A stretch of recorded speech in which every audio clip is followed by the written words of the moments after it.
안녕하십니까. 김승현 목사입니다. 오늘 다니엘서 마지막 시간입니다. 10장, 11장, 12장을 여러분과 함께 나누겠습니다. 먼저 제가 발견한 첫 번째 깨달은 것은 다니엘이 마지막으로 받은 환상이 언제인가 하는 것입니다. 10장 1절에 나와 있습니다. 바사왕 고레스 제3년에 한 일이 벨드사살이라 이름한 다니엘에게 나타났는데 그랬습니다. 바사왕은 페르시아 왕입니다. 페르시아 왕 고레스 제3년에 다니엘이 마지막 환상을 받았다는 것입니다. 지난번에도 말씀드린 것처럼 고레스 3년이라고 하는 것은 이제 예루살렘으로 이스라엘 백성들이 귀환해서 느헤미야서를 보면 놀랍게도 성벽 재건 공사를, 그러니까 사역이죠, 52일 만에 완공했다고 그렇게 기록하고 있습니다. 여러분 대단하지 않습니까? 성벽 재건 공사를 2달이 채 안 되는 기간에 완전히 완공을 했다는 것입니다. 영적으로 충만하고 또 애쓰고 힘써서 그 귀한 사역을 단시일 내에 순식간에 으쌰으쌰해서 감당한 것입니다. 그리고 이제 그들의 눈이 어디를 향하고 있었는가 생각해 보면 그들의 마음과 중심과 기도 제목은 성벽 재건을 52일 만에 완공했기 때문에 이제는 성전이다. 완전히 그 황무한 이 성전을 우리가 새롭게 하나님 앞에 재건해 올려드려야 되겠다. 그렇게 생각을 하고 또 실제로 성전 재건 공사를 지금 시작하고 있는 그런 때입니다. 아주 충만한 그런 영적으로 충만한 그런 상황입니다. 그렇다면 하나님께서 이제 다니엘에게 마지막으로 주셔야 될 환상은 어떤 내용인가? 어떤 내용이어야 하겠는가? 그것은 자명합니다. 분명합니다. 선명합니다. 그것이 무엇이냐면 이제 이 충만한, 영적으로 충만한 이 백성들, 성전 공사를, 사역을 중심을 감당하려고 하는 이 사람들을 향해서 격려해주고 또 위로하고 힘을 내십시오. 잘 감당하면 하나님께서 엄청난 은혜와 축복을 주시는 그런 사역이 성전 재건 사역입니다. 이 일을 감당하면 놀라운 하나님의 은혜를 받게 될 것입니다. 중간에 어려운 일을 만나도, 또 힘든 일을 만나도 그를 자꾸 극복하고 끝까지 승리해서 이 사역을 잘 감당하십시오. 뭐 이런 내용이 마지막으로 이제 받아야 될 그런 환상이 아니었는가, 저는 그렇게 생각을 하는 것입니다. 그런데 놀랍게도 마지막으로 하나님께서 주신 그 환상은 무엇인가? 다니엘서 11장과 12장 전체에 온통 다니엘에게 주신 그 마지막 환상은 이 막 격려하고 위로해 줘야 될 그 백성들을 생각하면서 막 힘을 주는 그런 환상이 아니라 완전히 소를 치는 그런 환상, 재뿌리는 예언이라고밖에 설명할 수 없는 아주 이상한 그런 마지막 환상을 주셨다는 것입니다. 그 환상이 이제 11장 그리고 이제 12장 전체에 걸쳐서 나오는데 11장 그 31절에 보시면 뭐 이게 간단하게 여기는 설명이 되어 있지만 여기 뭐 어마어마한 그 이스라엘 백성들의 슬픔의 역사가 여기 담겨 있습니다. 군대는 그 편에 서서 성소 곧 예루살렘 성전입니다. 견고한 곳을 더럽히며 매일 드리는 제사를 폐하며 멸망하게 하는 가증한 것을 세울 것이다. 성벽을 재건하고 완공하고 성전을 제공하고 재건하고 완공한 그 백성들이 이제 300년, 400년 뒤에 그 아름답게 그 영광스럽게 봉헌한 그 성전이 완전히 이교도들에 의해서 완전히 그 불신자들에 의해서 완전히 성소가 그 귀한 예루살렘 성전이 완전히 유린당한다는 그런 아주 고통스러운 그런 내용을 보여주는 그 환상입니다. 12장 11절에도 매일 드리는 제사를 폐하며 멸망하게 할 가증한 것을 세울 때부터 1290일을 지낼 것이요. 아주 엄청난 그런 성전 유린의 그런 환상을 다니엘이 받은 것입니다. 뭐 여기는 뭐 이렇게 간단하게 이렇게 한 몇 줄에 걸쳐서 이렇게 나와 있지만 그 신뢰할 만한 기록을 살펴보면 이 300년, 400년 뒤에 이 성전이 유린되는 상황을 보면서 또 그 슬픔을 감당해 내야 되는 이런 상황은 또 역사적 배경은 어마어마하게 고통스럽고 엄청나게 슬픈 그런 상황이었습니다. 그 신뢰할 만한 기록에 보는 것을 제가 이제 좀 간단하게 정리를 해보면 먼저 그 안티오쿠스 에피파네스거든요. 헬라의 그 제국의 왕이 성구를 탈취합니다. 물론 이제 예루살렘 성전의 성구가 탈취된 사건이 그 안티오쿠스 에피파네스가 처음은 아닙니다. 그 바벨론의 벨사살이라고 하는 왕이 그 예루살렘 성전에 있는 기구들을 다 탈취해 갑니다. 그때 이제 그게 1차죠. 그게 처음입니다. 근데 놀랍게도 그 성구에 이제 술을 따라 마시다가 그 다음날 바벨론 제국이 하루아침에 멸망을 당합니다. 하나님의 거룩한 것을 이렇게 함부로 대하다가 엄청난 하나님의 재앙과 심판을 받은 것입니다. 물론 이제 거기에는 교만이라고 하는 그런 문제도 들어 있습니다. 그 느부갓네살도 교만 때문에 하루아침에 꺾여져 나갔고, 그리고 아하수에로 그 페르시아의 그 왕도 교만 때문에 나라가 갑자기 기울었고, 벨사살은 그 교만 때문에 그 교만과 그리고 성구의 술잔에 술을 따라 마시다가 그냥 하루아침에 나라가 완전히 멸망하고, 그리고 이제 그 제국이 바뀌지 않습니까? 페르시아에서 이제 헬라로 넘어가지 않습니까? 바벨론에서 그 페르시아로 넘어가지 않습니까? 그리고 헬라의 그 20살의 왕이 돼서 33살의 요절한 그 알렉산더, 여러분이 아시는 그 사람도 교만하기 이를 데 없는 그런 사람이었지 않습니까? 그도 교만 때문에 그렇게 꺾어집니다. 헬라가 그렇게 이제 나라가 망하고 나서 이제 4조각으로 나뉘어지는데, 2조각은 이제 뭐 나중에 그 강대한 2조각에 그 편입되고, 여기 11장에도 북방왕 그리고 남방왕 이렇게 돼 있는 이것이, 북방왕이 셀루쿠스 왕조입니다. 그 안티오코스 그쪽으로 흐르는 그런 왕조. 그리고 남방왕은 이집트 왕조입니다. 이집트 왕조가 계속 북방 왕조한테 이제 힘을 못 쓰고 패합니다. 그러다가 이제 안티오코스 에피파네스가 1차에서 이제 완전히 애굽을 이제 초토화시키고 2차 전쟁에서 거의 이제 애굽을 이제 먹었습니다. 그 초코파이처럼 그냥 한 입에 다 이물군제 이제 끝났습니다. 그런데 이제 거기서 완전히 정리하려고 하는 때에 여기 이제 기띔이라고 되어 있습니다. 이 11장에도 이 역사적인 이 배경과 기록은, 11장에 나오는 기록은, 이 성경의 기록은 너무나 역사와 이 배경에 너무나 정확합니다. 이 기띔이라고 되어 있는데 이 30절에 11장 30절에 이는 기띔의 배들이 이르러, 기띔은 여기 로마입니다. 로마가 건드리기 시작합니다. 그 안티오코스 에피파네스 2차 쳐주러 왔을 때, 이제 애굽을 거의 다 먹을 그때, 애굽 건드리지 말아라.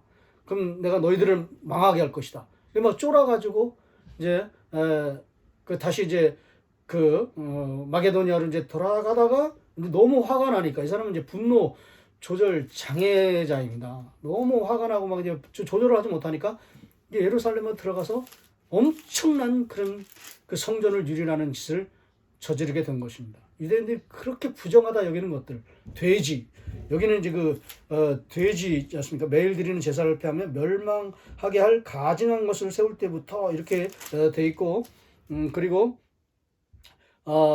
그 31절에도 11장 31절에도 군대는 그의 편에 서서 성소 곧 견고앗을 더럽히며 매일 드리는 제사를 폐하며 멸망하게 하는 가증한 것을 세우고, 이거는 우상 숭배, 우상을 세우는 것뿐만 아니라 이 그 부정한 것들, 유대인들이 부정하게 여기는 것들, 돼지, 이런 것들을 제물로 올려드립니다.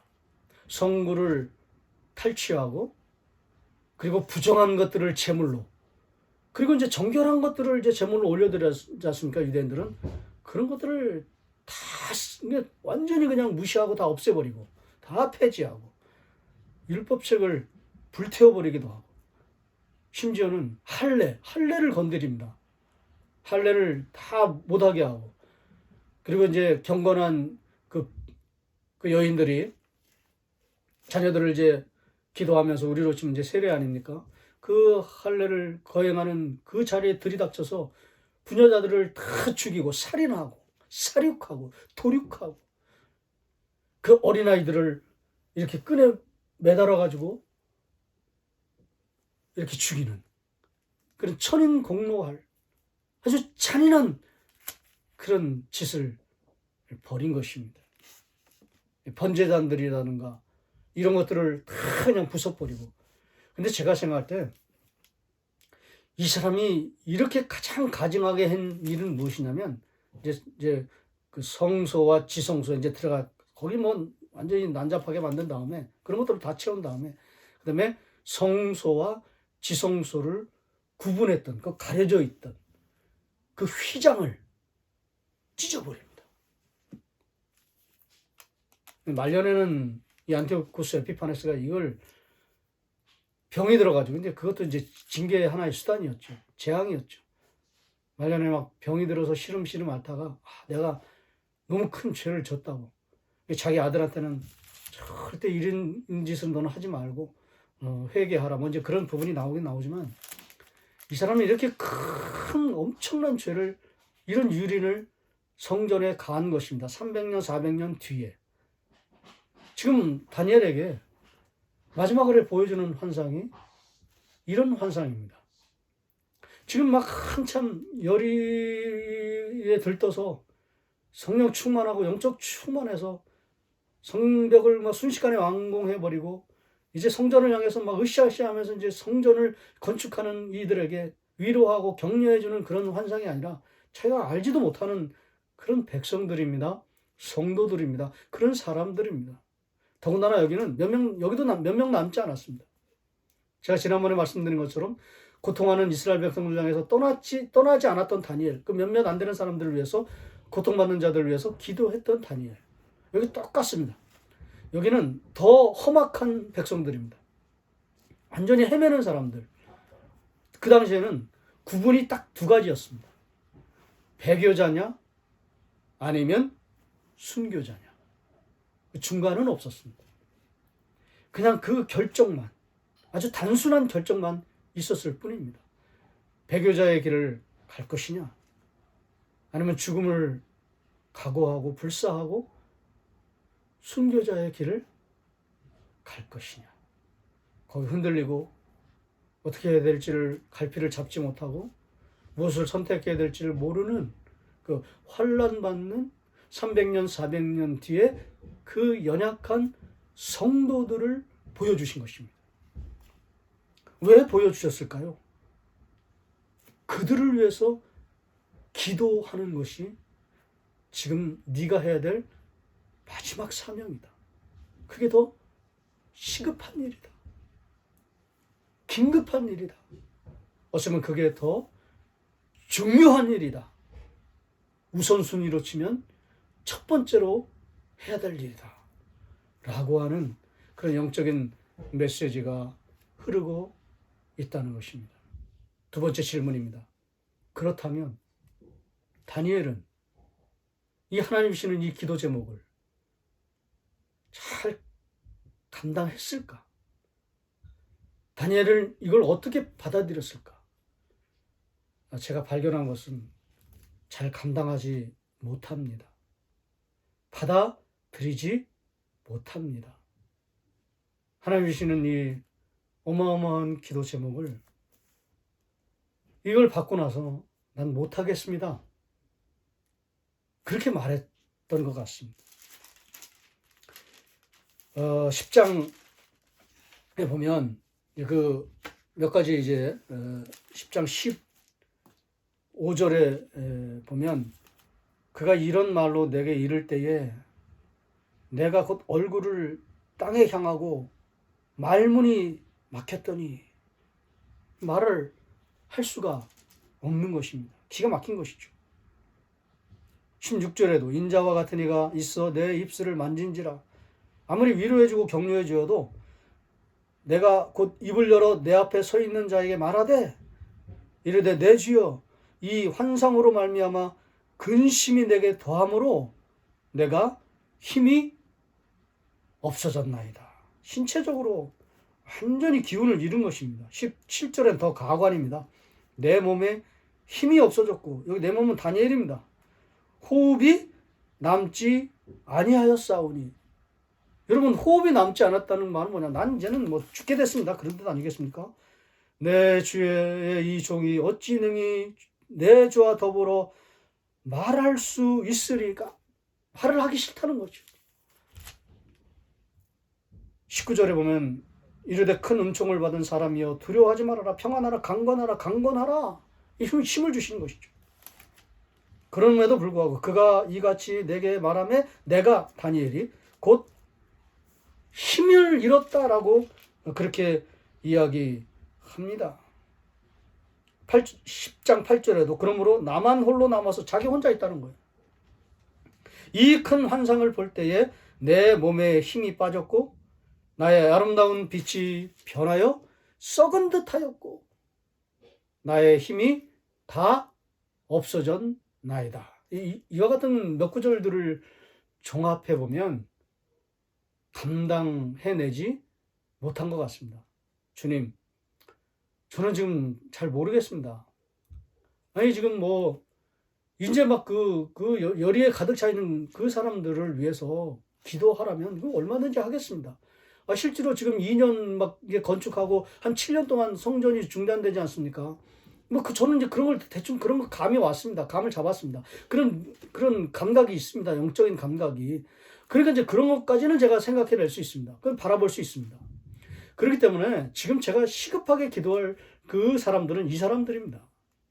이 사람들 이제 성전이 중단되지 않도록 하나님 끝까지 잘 감당하도록 그럼 영광스러운 일이 기다리고 있다고 제가 그렇게까지는 기도할 수 있습니다. 그러나 300년 400년 뒤에 성전이 유린되는 그 환란 가운데 있는 사람들은 저는 사실 잘 모릅니다. 알지도 못합니다. 알지도 못하는 사람들을 위해서 제가 무슨 기도를 하겠습니까? 기도를 한든 그게 현실성이 있겠습니까? 진정성이 얼마나 거기에 담기겠습니까? 저는 잘 모르겠습니다. 모르겠습니다 정도가 아니라 저는 잘 못하겠습니다. 할 수 없습니다. 저는 감당을 못하겠습니다. 여기 제가 말씀을 나누지 않았지만 그 12장 마지막 절에 보시면요 이렇게 되어 있습니다. 너는 가서 마지막을 기다리라. 이제 마지막 때를 기다리라 이렇게 얼토당토한 그런 해석을 하시는 분이 있는데 이게 원문을 몰라서 그렇습니다. 원문에는 너는 그 길을 가라. 아주 의미심장한 그런 부탁입니다. 그런 간청입니다. 요청입니다. 너는 그 길을 가라. 네가 지금 못하겠다고 하고 안 된다고 말하지만 너는 그 길을 가야 한다. 저는 못하겠습니다. 그렇게 투정 부리고 힘들어서 어떻게 할지 모르는 그런 장면이 11장, 12장의 내용입니다. 그렇다면 이제 제가 마지막으로 해야 될 질문은 이것입니다. 다니엘은 그렇게 끝나는가? 다니엘서는 그렇게 감당 못하고 너는 그 길을 가라. 그 다음에 어떻게 되는지 모를 정도로 그렇게 끝나는가? 놀랍게도 아닙니다. 10장. 그래서 10장이 참 중요합니다. 다니엘서는 9장이 중요했고요. 그 다음에 10장, 11장, 12장에서는 이 세트로 나와 있는 이 부분에서는 10장이 핵심입니다. 10장이 그래서 중요합니다. 10장 때문에 다니엘이 회복되고 다시 일어서고 다시 달라지게 된다는 것을 바라보게 되는 것입니다. 10장은 핵심을 말씀드리면, 간단히 정리하면 예수 그리스도와의 만남입니다. 예수 그리스도와의 만남을 여기는 그냥 아주 그냥 단편적으로 이렇게 설명이 되어 있습니다. 10장 5절에. 그때는 이제 강가에 서 있는 때입니다. 환상은 주로 강가에서 봅니다. 그때 내가 눈을 들어 바라본즉, 환상이거든요. 한 사람이 세마포 옷을 입었고, 세마포는 이제 제사장들이 입는 옷입니다. 허리에는 우바스 순금띠를 띠었더라. 이게 제사장 복장입니다. 세마포 옷을, 그리고 순금띠, 금으로 된 띠를. 6절에 또 그의 몸은 황옥 같고, 그의 얼굴은 번갯빛 같고, 그의 눈은 횃불 같고, 그의 팔과 발은 빛난 녹과 같고, 그의 말소리는 무리의 소리와 같더라. 이 큰 소리입니다.